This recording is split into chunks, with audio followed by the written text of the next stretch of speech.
Is BSV a tough sell, according to you? Yes, it's the hardest thing I've ever sold, and by a large, large margin. Zach, how you doing? I'm doing great, John. How are you? I'm pretty good, thanks. And I just want to say it was great to see you actually in Japan in real life last month and catch up with you in person. How was it? Yeah, it feels like a lifetime ago, but that was a really wonderful trip, and it was nice for me to start it off with a little BSV Bitcoin meetup in We Tokyo. we haven't had all that many people visiting in the last couple of years. This used to be like a real hub for people just coming to and fro and stopping by, just checking out what's going on here. But of course, last couple of years it's been a desert. Nobody has come at all. Yep. So I know you were here for a more of a you know, tourism and social thing. But did you, from what you saw of the BSV people here in Japan, what were your impressions? Yeah, I'd say what I like about the different BSV communities around the world is that it's always a very eclectic group of people.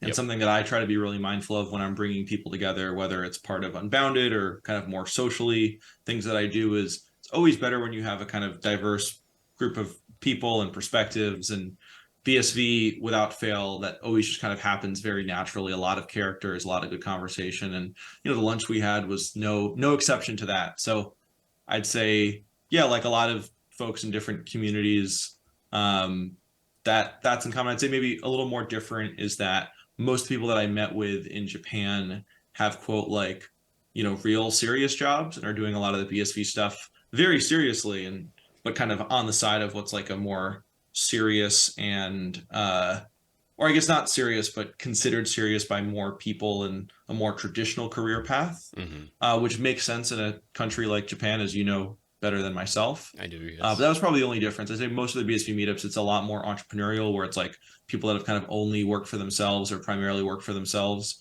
in their lives. Where in Japan, it was maybe like two-thirds folks that for most of their career or all of their career, they have like a proper job and career path in addition to all of their Bitcoin stuff. It's true that there is more of that sort of culture here, I think. Yeah, And maybe out of necessity. perhaps. Did You anyone know better try than I. did anyone try to pitch you when you were here? Yeah, of course. Of course.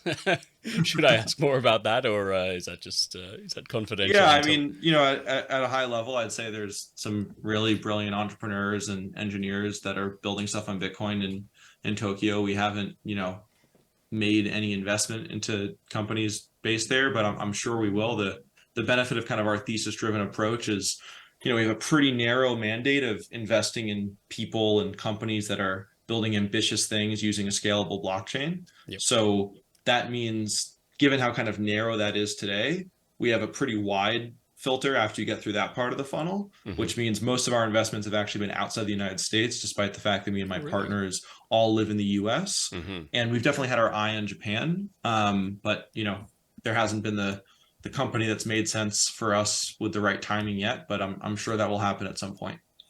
Yeah, yeah. I mean, the fact that BSV is not traded on most exchanges in Japan has been a big issue. I think that's probably it's just what's prevented development activity from happening in a large way so far.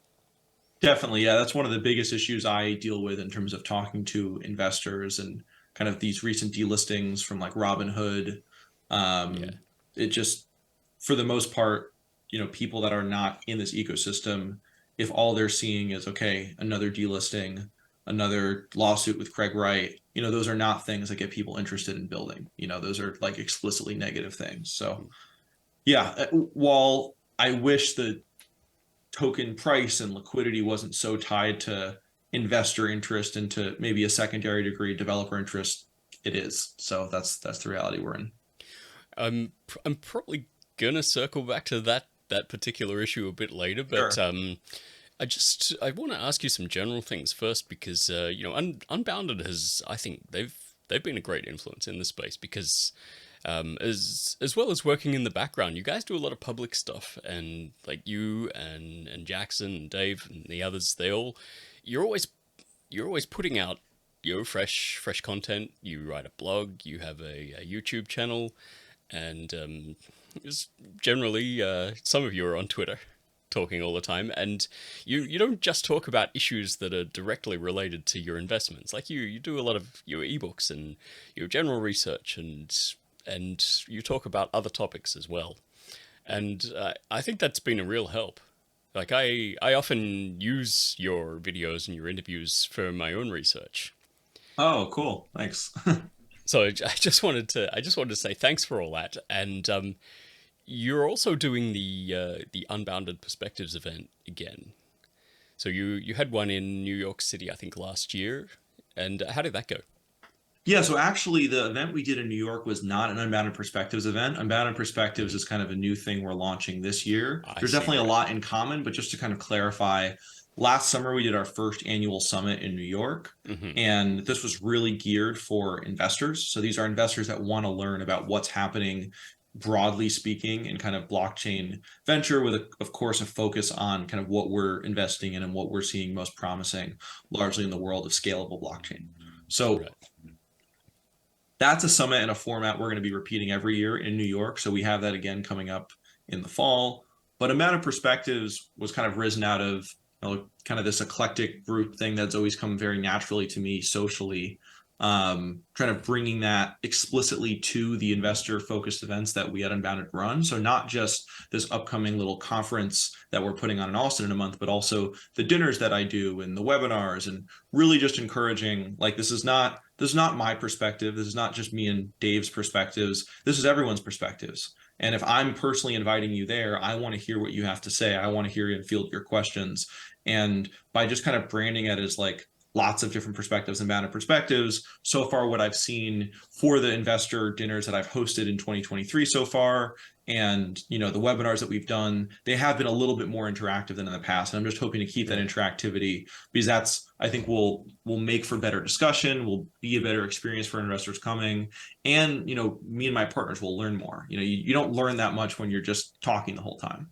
So I know. Unbounded Perspectives is kind of our brand for putting on these events where lots of different people are asking questions and talking. And, this is kind of our first bigger flagship event that's not just a dinner, not just a webinar, but kind of a full day event. So there'll certainly be some overlap to some of the programming that we had in New York.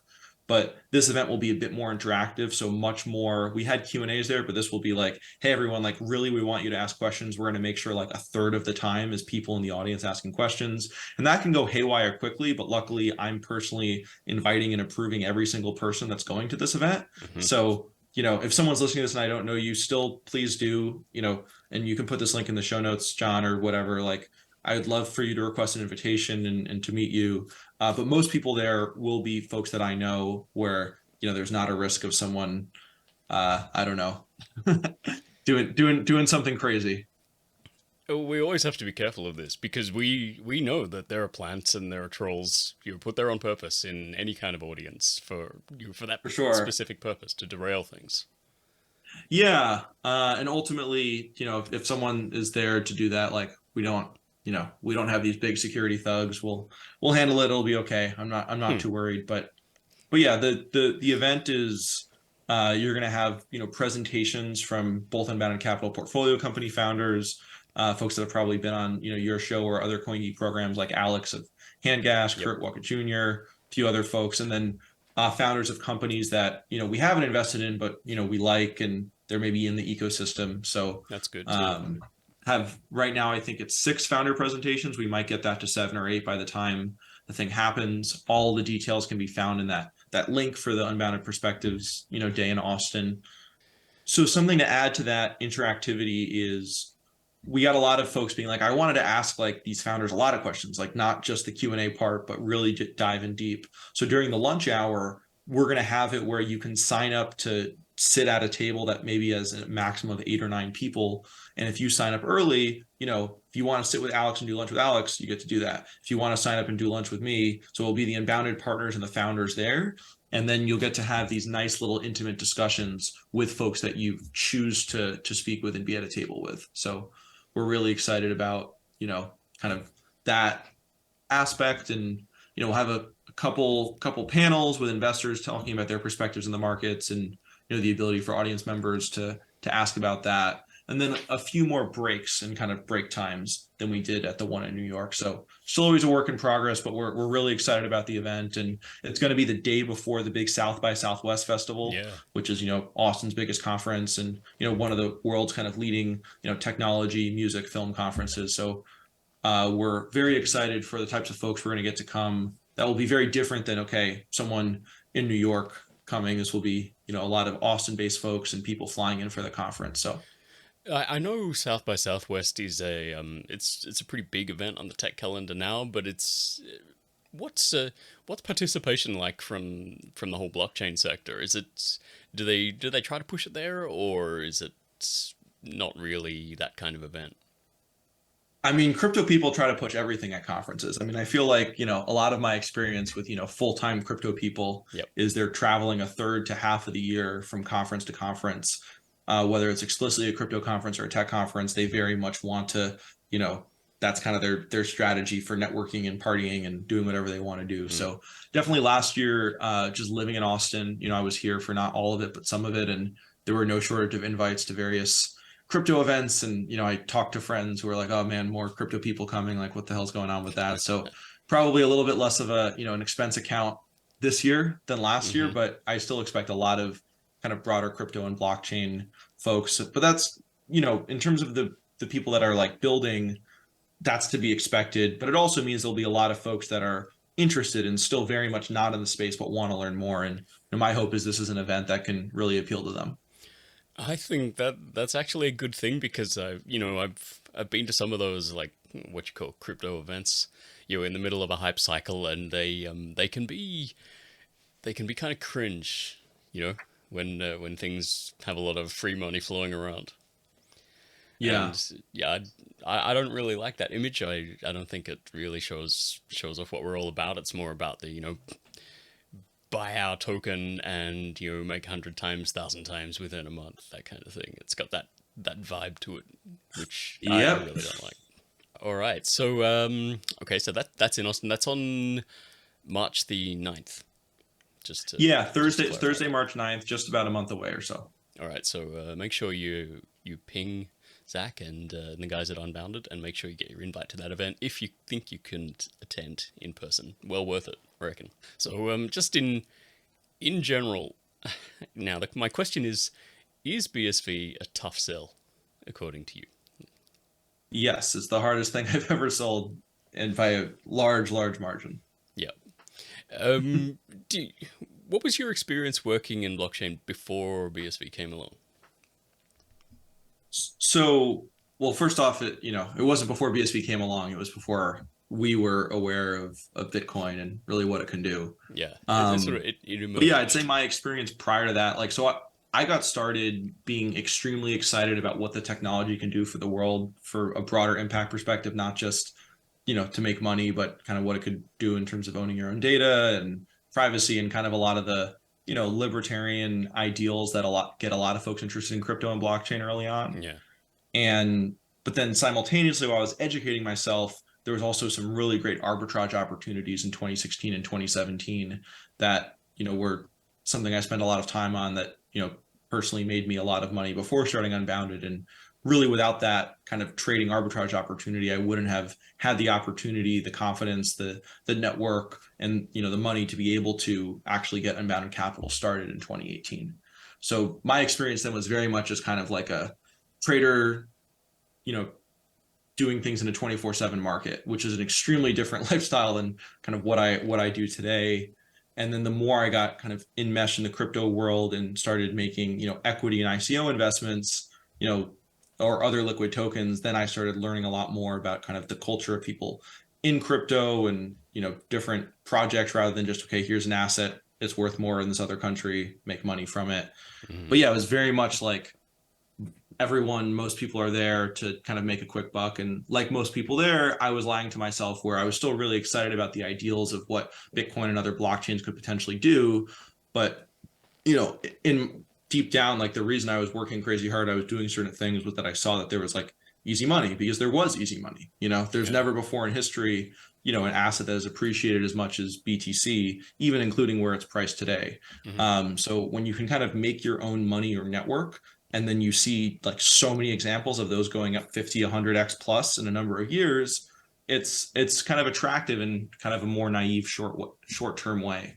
So I think I spent a lot of my time looking at really just terrible projects and people that were not serious and living in a more like short-term oriented world with a lot of cognitive dissonance.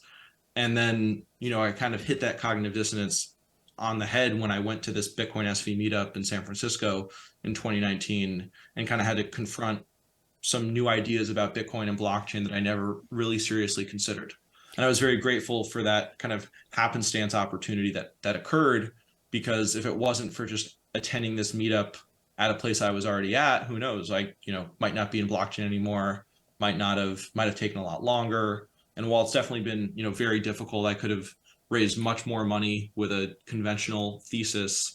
I think, I feel very good about my decisions and backing something that I think has much more long-term potential to make a positive impact in the world.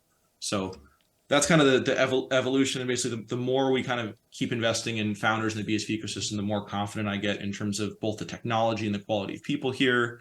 But certainly, it's very tough now where, you have this, but then you have huge obstacles for people, not just myself that's raising a fund to invest in BSV startups, but for startups that are using BSV, because basically everyone that isn't a blockchain crypto focused investor, it's like for a lot of these companies, oh, this is too crypto or blockchain for me. That's not what our focus is. And then for almost all crypto and blockchain investors, they just can't get over kind of the BSV thing, largely due to, the kind of extremely negative reputation of, Craig Wright and, Calvin Ayre and, kind of the end chain. So again, I don't think that reputation and how it's understood properly is valid, but I think, we also have to just live in the reality of that is the case.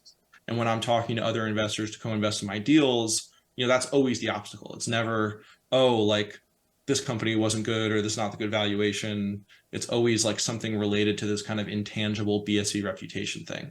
So it makes it really difficult to make a lot of this stuff happen when you have that reality. I wouldn't still be doing this if I wasn't optimistic that's going to change. And I think all the work that nChain is doing is really awesome in terms of their approach today versus, a year or two ago with, Agar Hansen at the head there. So absolutely. I'm definitely optimistic about kind of that reputation changing in a big way very quickly for a more positive thing. But yeah, I'm kind of living the day-to-day, the reality of where this is today. And it's, it's not fun, but ultimately if this is kind of the only technology that can make blockchain work at scale, which from my perspective, it might not be the only one, but it's certainly by far the best bet today. I think continuing to, do what we're doing in terms of making headways to making that change broadly rather than giving up is, how it makes sense to move forward. But I certainly can't blame folks that have, given up, just given all the hard pressures working against you building on this technology. I know, and the people you get to talk to and explain what's going on, the negative campaigns and the disinformation and all that. I mean, that's great when you actually get to talk to them, but you never know how many people are just looking it up privately, seeing the Google hits and thinking, yeah, not that. I'm not touching that. And the vast majority of people that's true for, Yeah, and then folks will like with me be like, oh, what you're saying sounds reasonable. I trust you, Zach. Like this makes sense. But then guess what? If 6 out of their 6, investor friends that are invested in crypto have negative things to say and they Google something, it's hard for kind of one single relationship to overcome that. So like we've had the most success in terms of people being willing to co-invest in our deals and people investing in our fund with real independent thinkers, folks that kind of enjoy being a little contrarian, like kind of the culture at Unbounded, and hate kind of this whole group think, whether it applies to crypto or blockchain or other things. But you kind of need to make it where you can't, it's not sustainable to just attract kind of like interesting, contrarian oriented capital. That's not how you build a big ecosystem. So I'm optimistic we're going to see some really big changes soon. And I think it's most likely to come from, a company that leverages BSV gaining like widespread adoption. So you have some companies today that are maybe part of the back end that touches hundreds of thousands of people, but it's not really front and center. But, with Handcash 5.0, with everything native to USDC coming out in the coming weeks. That, as you might have seen in our annual letter, or folks listening to this, we think that probably represents the best chance of, in the near term, what's going to get people really, really excited about BSV. And that's, I think, potentially very soon, hundreds of thousands of people having micro and nano payments, leveraging hand cash for all sorts of, companies. So that to me is what represents a really good chance of this whole thing changing soon, because, we've tried really hard to write and put on things, and we could change a few hearts and minds at a time. But I think you really need that kind of company that's wowing everyone in the tech world. Yeah. And they have to then do their diligence and understand, oh, this actually isn't possible on any other blockchain today.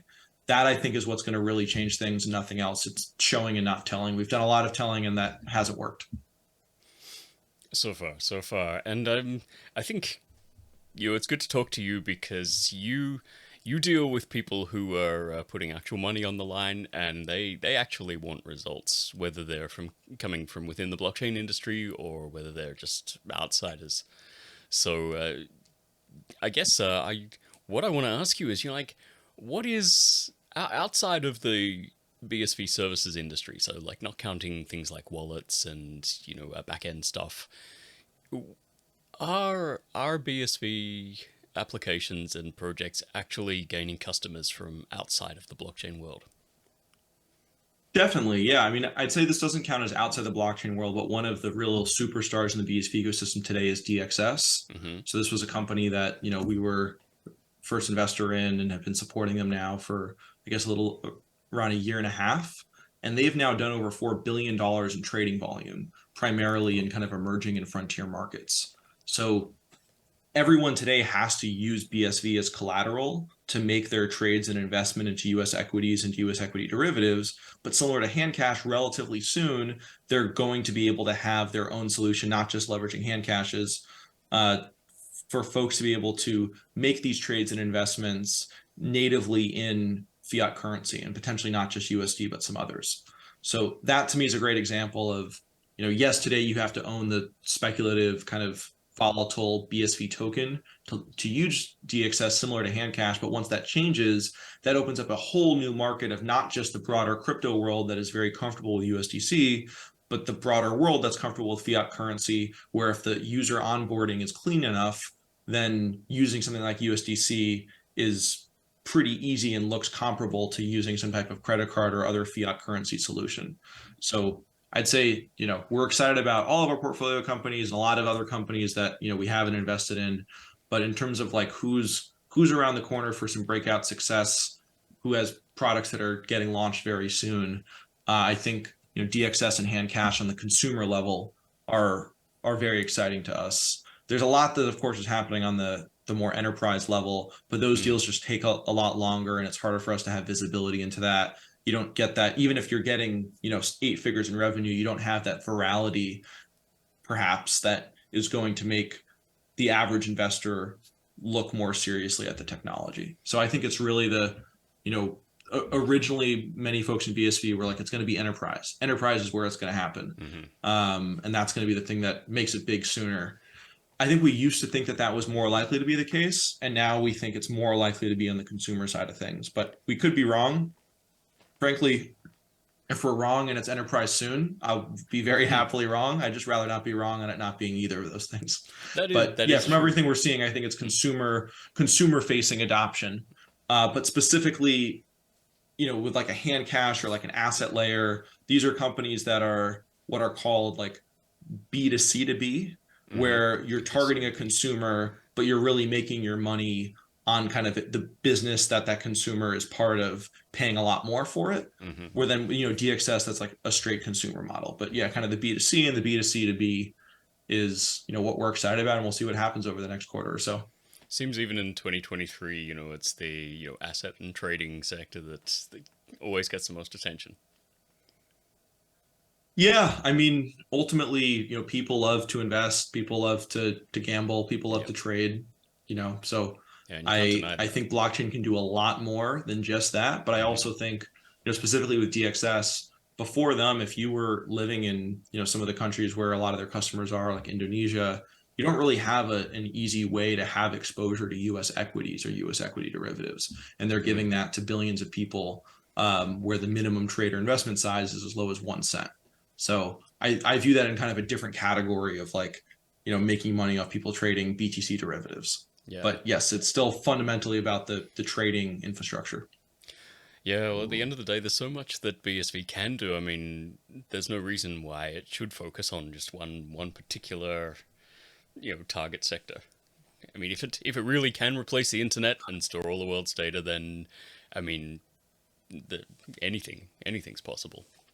Whether it's enterprise or investing or just social media, communications, whatever. For sure. Yeah. Our attitude is just we're going to back great founders that really understand this technology because we think it gives them a huge leg up over the coming years. And whatever they decide to build that we think makes a lot of sense is solving a big problem going after a big market, whether that market exists today or not, Yeah. we'll happily take a look at and, be excited about. Now, you were saying before that a lot of your investments have been from outside of the US, which does surprise me a little bit.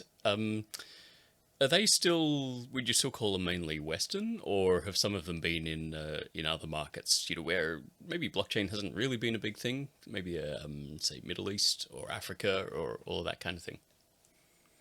So I'd say most of the companies in our portfolio that are leveraging BSV, what they have in common is that they're an infrastructure company. Mm, So even if these founders are living in, so we have a founder based in India that to date, to my knowledge, has built the only Bitcoin or BSV node software that allows for the parallelization processing. So this is something that Enchain has been promising for a while now, but we haven't seen that release. But we've looked at what's Nathan Mani at Zoken Labs has done, and we see that actually like ready to go today.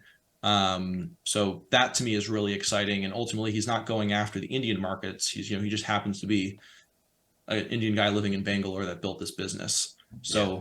that's, I think, in common for a lot of our companies where maybe the founder is in X country, but their development team is all around the world and the markets they're going after are in some of the biggest, countries in the world. So I think, his potential customers are much more likely to be in, the United States and China and like where the big mining markets are rather than in the country that he happens to live in.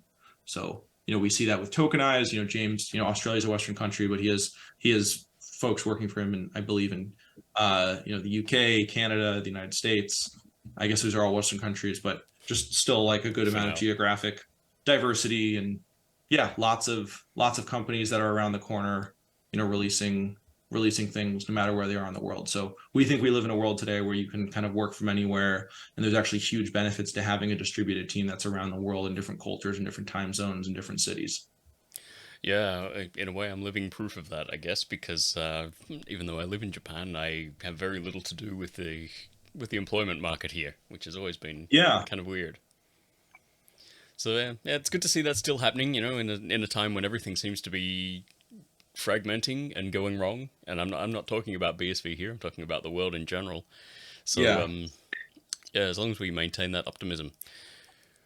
All right. Well, thanks a lot for that, Zach. And I I definitely want to hear updates whenever you got them. I want to talk to you after the Perspectives event, just to hear a little bit more about how it all went and whether anything's changed, that kind of thing.